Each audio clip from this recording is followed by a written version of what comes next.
ఉత్సవ బలి పశువును త్రాళ్లతో బలిపీఠపు కొమ్ములకు కట్టుడి. 118వ కీర్తన 27వ వచనం.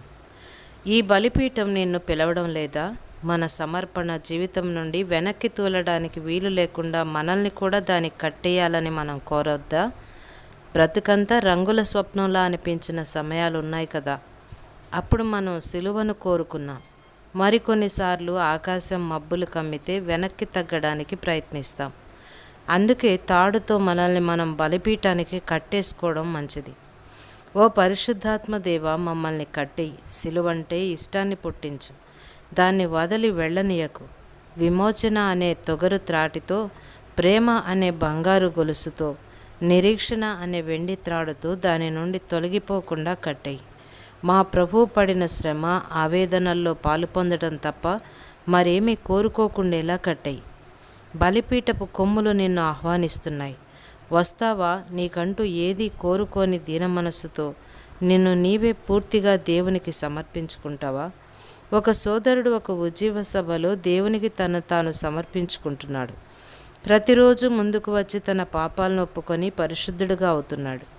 ప్రతి రాత్రి మీటింగు నుండి ఇంటికి వెళ్ళిపోతుంటే సైతాను అతన్ని చేరి, ఇంతకు ముందటికి ఇప్పటికీ ఏమీ తేడా లేదే అని అతన్ని ఒప్పిస్తూ వచ్చాడు.